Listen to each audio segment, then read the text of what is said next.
Bismillahirrahmanirrahim. Assalamualaikum warahmatullahi wabarakatuh. Alhamdulillah rabbil alamin, wassalatu wassalamu ala asyrafil anbiya'i wal mursalin wa ala alihi wa sahbihi ajma'in.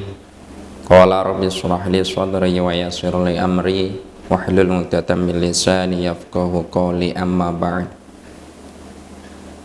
Alhamdulillah, pada kesempatan kali ini kita masih bisa berjumpa, walaupun dalam konteks tontonan ini kita masih diberikan kenikmatan kesehatan oleh Allah Subhanahu wa Ta'ala yang patut kita syukuri. Shalawat serta salam semoga tetap tercurahkan kepada junjungan kita Nabi Agung Muhammad Sallallahu Alaihi Wasallam, dan semoga kita selalu senantiasa untuk mendapatkan syafaat beliau, mendapatkan syafaat Kanjeng Nabi Muhammad Sallallahu Alaihi Wasallam di yaumul qiyamah nanti. Oke, langsung saja. Sebelum itu kita kirimkan tawasul untuk pengarang kitab dan kepada semua dzurriyyah dalam, semoga selalu diberikan kesehatan, keberkahan di dalam hidupnya. Al-Fatihah. A'udzu billahi minasyaitonir rajim. Bismillahirrahmanirrahim. Alhamdulillahirabbil alamin arrahmanir rahim maliki yaumiddin. Iyyaka na'budu wa iyyaka nasta'in. Ihdinas siratal mustaqim. Ghairil maghdubi 'alaihim waladdallin. Pengesan pengarang kitab Mukhtasar Asriyam. Maqasid Asriyam. Izzuddin Abu Muhammad Abdul Aziz bin Abdus Salam ibnu Abi Qasim As-Sulami Asy-Syafi'i. Al-Fatihah. A'udzu billahi minasyaitonir rajim. Bismillahirrahmanirrahim. Alhamdulillahirabbil alamin arrahmanir rahim maliki yaumiddin. Iyyaka na'budu wa iyyaka nasta'in. Ihdinas siratal mustaqim siratal ladzina an'amta 'alaihim ghairil maghdubi 'alaihim waladdallin. Amin. Bismillahirrahmanirrahim. Asyhadu an la ilaha illallah wa asyhadu anna Muhammadar Rasulullah sallallahu alaihi wasallam. Allahumma shalli ala sayyidina Muhammad wa ala ali sayyidina Muhammad wa ala ashabihi wa ajma'ihi wa dzurriyyatihi wa tabi'ihim bi ihsanin ila yaumiddin, amma ba'du. Wa musannif rahimahumullah wa nafa'a bihim wa bi 'ulumihim fit dharain. Amin amin ya rabbal alamin. Bismillahirrahmanirrahim. Al-faslu tsani. Al-faslu utawi iki nanggit fasal switching ibarate fasal. Asani kang kaping pindho fi fadhailihi iku fi fadhailihi ing dalem nerangake pira-pira keutamaane puasa. Jadi di fasal yang kedua ini yaitu fasal yang menjelaskan tentang keutamaan-keutamaan atau faedah-faedah dari puasa. Lisawmi tetap kedua puasa, fawa itu utawi pira-pira faedah. Jadi ada beberapa faedah di dalam puasa. Rupane raf'ud darajati, yang pertama itu adalah dan angkat piro-piro derajat, ditingkatkan beberapa derajat. Wa takfirul khati'ati, dan lebur piro-piro keluputan atau kesalahan. Wa takfirul khati'ati, lan den lebur pira-pira keluputan. Wa kasrus syahawati, lan den pecahi pira-pira kesenengan hawa nafsu.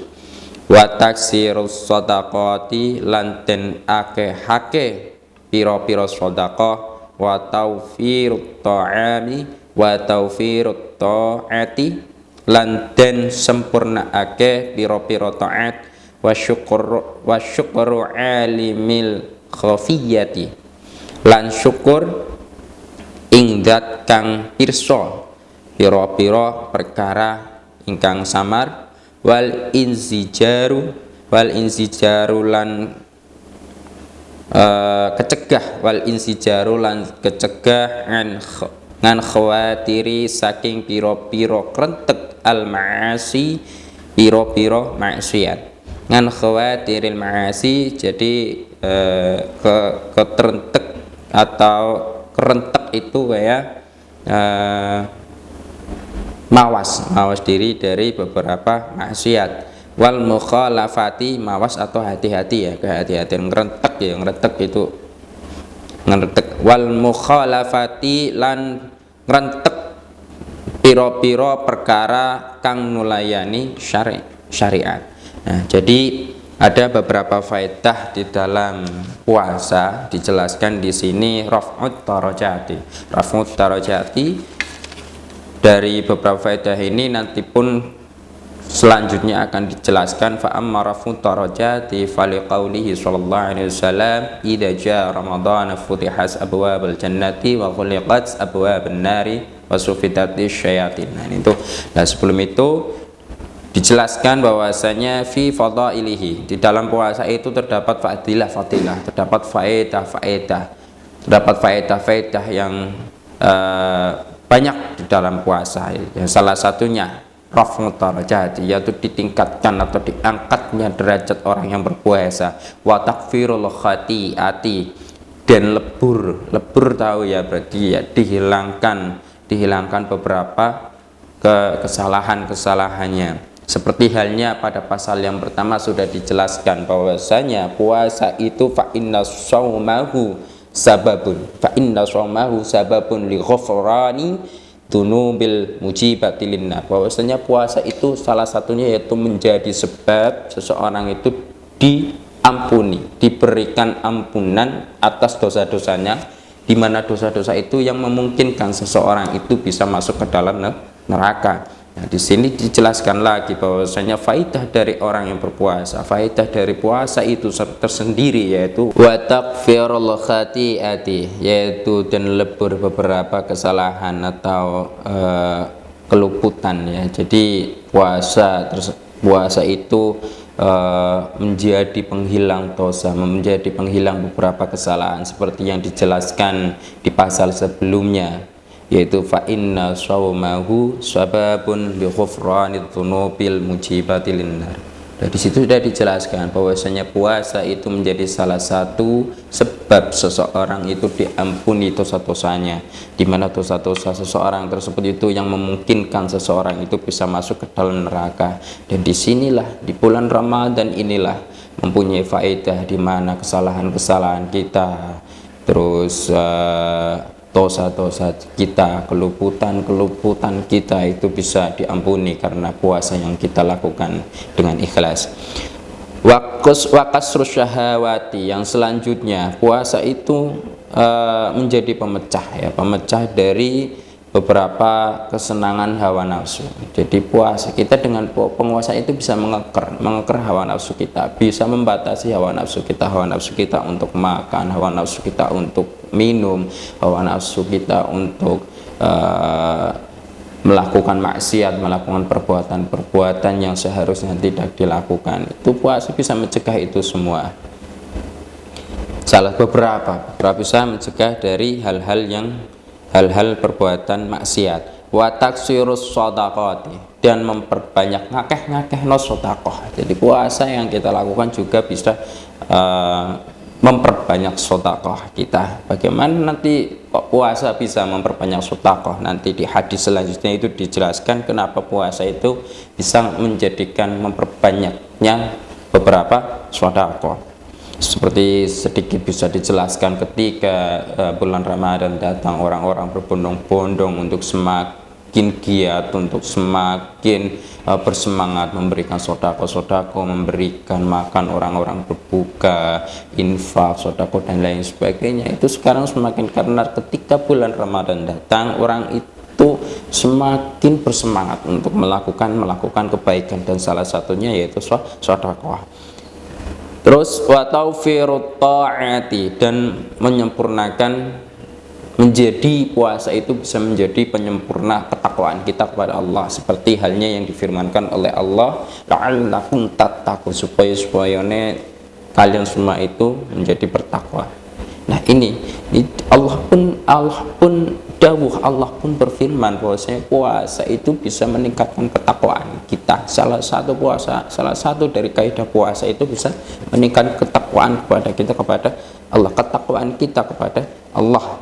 Wa tawfirut ta'ati, meningkatkan ketakwaan. Wa syukrul alimi khafiyati, dan kita, nah ini yang paling mungkin menurut saya itu dari kita berpuasa itu banyak sekali ya Banyak sekali hikmah-hikmah yang bisa kita ambil dari kita melakukan puasa, seperti hanya wa syukru alimil khafiyati, yaitu kita bersyukur kepada Allah zat yang melihat beberapa perkara-perkara yang samar ya. Nah ini banyak cerita syukur. Orang itu terkadang lalai, orang itu terkadang luput dengan kenikmatan-kenikmatan yang sudah kita dapatkan. Ada cerita menarik dari sahabat saya, dia itu baru saja menikah dan kita sering melakukan perbincangan mengenai ilmu kita ya, yang namanya sahabat, namanya teman. Begini, dia itu bercerita ketika saya bercerita mengenai babagan 3 perkara, di mana yang pertama ketetapan Allah mengenai kematian, ketetapan Allah mengenai jodoh, dan ketetapan Allah mengenai rezeki. Jadi 3 yang sudah dipastikan oleh Allah, yaitu kematian, jodoh, dan juga rezeki. Untuk keduanya saya yakin dengan, bukan berarti semuanya saya meyakini bahwasanya itu adalah ketetapan Allah. Contoh seperti kematian, kita semua pasti setuju, kita semua pasti yakin bahwasanya kematian itu adalah sesuatu hal yang pasti akan datang. Tetangga kita, saudara kita, ibu bapak kita, mbah kita, orang-orang terdahulu semua sudah ada contoh-contoh bahwasanya orang-orang itu meninggal. Jadi kematian itu adalah sesuatu hal yang pasti, kita wajib meyakini, kan? Terus masalah jodoh pun kita yakin bahwasanya jodoh itu sudah ditentukan oleh Allah. Siapa jodoh kita, kriterianya seperti apa, itu sudah ditentukan oleh Allah. Dan apakah dengan sudah ditentukan atau ketentuan itu sudah dicatatkan oleh Allah di sana, kita tidak perlu berusaha. Kita harus tetap berusaha. Kita tetap berusaha mencari, kita tetap berusaha semaksimal mungkin yang kita bisa. Setelah itu baru kita tawakalkan kepada Allah. Kita pasrahkan kepada Allah akan seperti apa jodoh yang akan disandingkan dengan kita, yang akan kita dapatkan. Tapi kita percaya bahwasanya jodoh itu sudah ditentukan oleh Allah. Dan hal yang ketiga yaitu mengenai rezeki. Ya, ini yang akan saya singgung, rezeki. Nah, ketika rezeki dilogikakan, bukan berarti saya tidak meyakini bahwasanya rezeki itu sudah diatur oleh Allah. Seberapa banyak rezeki apa yang akan seorang hamba, seseorang itu dapatkan, itu sudah ditentukan. Takaran seseorang, rezeki seseorang itu sudah ditentukan. Nah, ketika dilogikakan rezeki itu seperti halnya seberapa keras kita bekerja, maka sedemikian itu pula yang akan kita dapatkan. Nah, ketika saya bercerita dengan sahabat saya, seorang sahabat saya, jadi dia itu bercerita, ada yang saya tidak ketahui ketika hanya melihat sudut pandang rezeki dari diri sendiri. Ya, contoh, sahabat saya itu baru menikah, dia bercerita, rezeki itu enggak selalu soal nominal. Rezeki itu bukan berapa jumlah banyak uang yang kita miliki, bukan berapa banyak uang yang kita dapat, tapi ada hal yang tidak terlihat yang sering kita luput, tidak mensyukuri rezeki itu. Yang pertama yang dia ceritakan yaitu ketika anak gadisnya orang tua ini yang sekarang menjadi menantu dari sahabat saya, yang menjadi mertua dari sahabat saya, apakah kita melihat bahwasanya mertua ini dia bersyukur ketika anak gadisnya itu dinikahi oleh seorang laki-laki. Jadi anak gadisnya dinikahi oleh seorang laki-laki, orang tua ini bersyukur. Yang pertama. Yang kedua, sekarang anak gadisnya sedang mengandung atau sedang hamil, itu dia bersyukur, dia sangat senang sudah dinikahi dan sekarang dihamili. Setelah itu punya anak, orang tua ini sangat senang ketika anak gadisnya sudah menikah, sudah hamil, sudah punya anak. Nah, ini dari hal ini yang sering kita tidak tampakkan, sering kita melalaikan, bahwasanya hal-hal ini juga patut disyukuri dengan hal-hal yang samar, yang tidak nampak dari, seperti halnya kita bekerja mendapatkan uang, kita bekerja mendapatkan gaji dan lain sebagainya. Ya, ini ketika anak gadis dinikahi, sudah hamil, punya anak, itu yang yang kadang luput dari kita. Oh ya Allah, anak gadisku sudah menikah, ya Allah anak gadisku sekarang hamil, ya Allah anak gadisku punya anak, dan sekarang saya menjadi seorang kakek. Nah itu, jadi tidak selalu dengan nominal, tidak selalu dengan uang. Jadi rezeki itu seperti itu. Dan ada satu rezeki yang sangat diinginkan oleh seluruh orang yang sudah meninggal di dunia, yaitu rezeki hidup. Ini sering kita tidak bersyukur akan hidup kita, sering kita mengeluh akan kehidupan kita. Jadi orang yang sudah meninggal di sana, di semua orang yang meninggal di seluruh dunia itu cuma pengen satu rezeki dari Allah, yaitu rezeki hidup. Mereka cuma kepengen dihidupkan kembali, cuma ingin bertobat, ingin memperbanyak ibadah, ingin memperbanyak sedekah, karena hal-hal itu yang akan menyelamatkan mereka dari siksa kubur. Hal-hal itu yang akan menemani mereka di gelapnya kubur. Nikmat hidup. Orang mati di seluruh dunia itu pengen, ya Allah, andaikan engkau berikan saya satu nikmat, saya cuma ingin satu nikmat hidup. Untuk apa? Untuk bertobat kepada engkau. Untuk apa? Untuk beribadah kepada engkau. Untuk apa? Untuk memperbanyak sedekah, memperbaiki diri, untuk zikir, untuk yang lain sebagainya, untuk halal kebaikan.